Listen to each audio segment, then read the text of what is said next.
मध्य प्रदेश के 1.1 करोड़ कर्मचारियों की बड़ी खबर सामने निकल कर आ रही है। मध्य प्रदेश के कर्मचारियों और पेंशनरों को लगा बड़ा झटका। तो साथियों, आइए देखते हैं क्या है इसका पूरा मामला।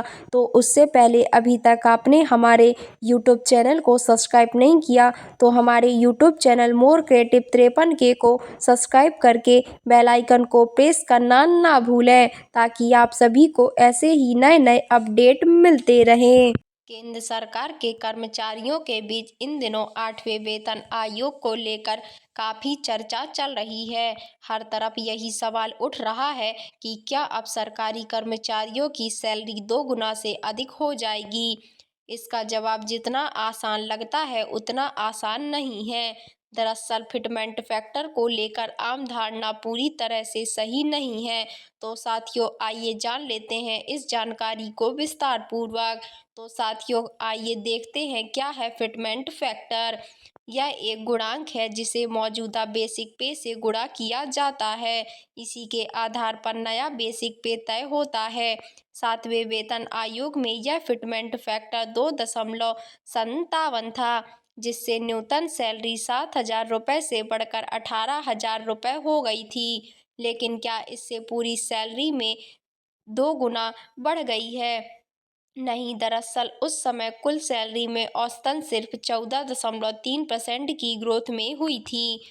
8वें वेतन आयोग में क्या हो सकता है, आइए जान लेते हैं।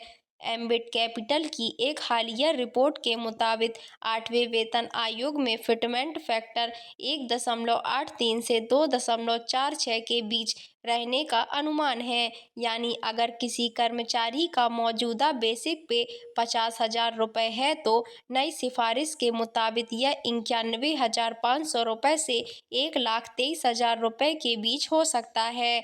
लेकिन वास्तविक सैलरी हाइक इससे भी कम हो सकती है। तो साथियों, आइए जान लेते हैं ऐसा क्यों होगा। 8वें वेतन आयोग के लागू होने पर महंगाई भत्ते डीए को बेसिक पे में समायोजित किया जाएगा और फिर उसे रीसेट किया जाएगा। इसी तरह अन्य भत्तों की गणना भी नए बेसिक पे के आधार पर की जाएगी। एम्बिट की रिपोर्ट के अनुसार फिटमेंट फैक्टर 2.86 तक होने पर भी वास्तविक सैलरी हाइक सिर्फ 30% से 34% के बीच भी होगी।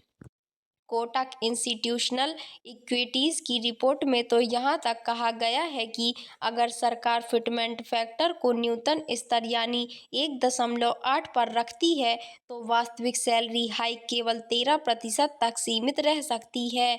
यह उन लोगों के लिए बड़ी निराशा हो सकती है जो वेतन के 2 गुना या 2.5 गुना की उम्मीद कर रहे हैं। इससे साफ है कि फिटमेंट फैक्टर यानी कुल सैलरी में उतनी हाइक नहीं है जितनी आम जनता मानती है। तो साथियों, आइए देखते हैं क्या है सरकार की तैयारी। अभी तक सरकार ने 8वें वेतन आयोग की औपचारिक नोटिफिकेशन जारी नहीं की है। यानी यह प्रोसेस 7वें वेतन आयोग की तुलना में काफ़ी बाद में चल रही है। 8वां वेतन आयोग 1 जनवरी 2026 से लागू होना था, लेकिन आयोग के सदस्यों की नियुक्ति और आधिकारिक नोटिफिकेशन जारी होने में देरी को देखते हुए अब इसका वास्तविक कार्यान्वयन 2027 तक खिसक सकता है। तो साथियों, आई होप आपको ये जानकारी पसंद आई होगी। तो प्लीज़ चैनल को लाइक, सब्सक्राइब एंड शेयर करना बिल्कुल ना भूलें, ताकि आप सभी को ऐसे ही नए नए अपडेट मिलते रहें। मिलते हैं ऐसी ही नई अपडेट के साथ। तब तक के लिए धन्यवाद। Thank you for watching.